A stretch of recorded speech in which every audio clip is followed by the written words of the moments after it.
সদিচ্ছা থাকলে বর্তমান সুবিধা দিয়েই স্বাস্থ্য খাতের 25 ভাগ উন্নতি সম্ভব বলেছেন প্রধান উপদেষ্টা ডক্টর মোহাম্মদ ইউনূস। একে অপরকে দোষারোপ না করে স্বাস্থ্য ব্যবস্থার উন্নতি ও সমস্যাগুলোর প্রতিকার করার উপর জোর দিয়েছেন তিনি। আগের আমলের সবকিছু ভুলে চিকিৎসকদের নিবেদিত প্রাণ হয়ে কাজ করারও আহ্বান জানান প্রধান উপদেষ্টা। রিপোর্ট সৈয়দ আব্দুল মোহিতের। সোমবার তেজগাঁওয়ে প্রধান উপদেষ্টার কার্যালয়ে প্রথমবারের মতো অনুষ্ঠিত হয় সিভিল সার্জন সম্মেলন।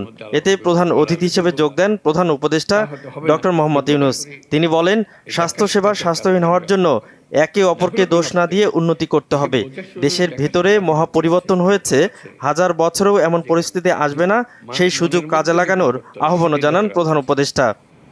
কারো সাহায্যের দরকার নাই, উপরওয়ালার দিকে তাকিয়ে থাকতে হবে না, নিচেরওয়ালার কাছে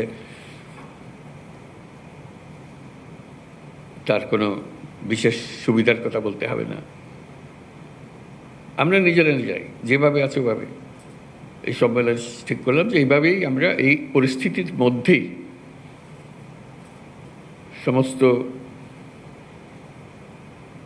অভাব এবং ঘাটতির মধ্যেই আমরা এর চেয়ে ভালো করব।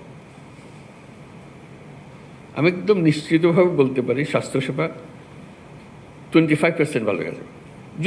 শুধু এইটুকু চিন্তা করে আমরা এর চেয়ে ভালো করব। তিনি বলেন, স্বাস্থ্য খাতে শৃঙ্খলা ও জবাবদিহিতার বড় অভাব, আন্তরিকতা দিয়েই অনেকখানি এগিয়ে নেওয়া সম্ভব। দুর্নীতি কমিয়ে তা কাজে লাগানোর তাগিদ দেন।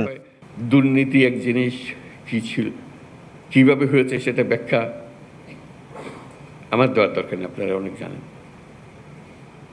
সেটা যদি আমি কমাতে পারি, সেটা যদি আমি বন্ধ করতে পারি, সেটুকু যদি কাজে লাগাতে পারি, যেখানে আমি অন্যরা আমাদের সুযোগ দিয়েছিল সেই সুযোগ ওই কারণে আমরা করেছি, এখন সেই সুযোগও চলে গেছে, আমরা এর মধ্যে নাই।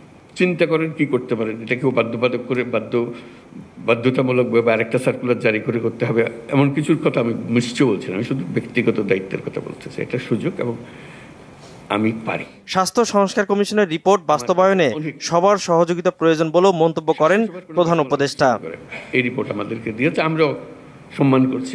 সৈয়দ আব্দুল মোহিত, বাংলা ভিশন, ঢাকা।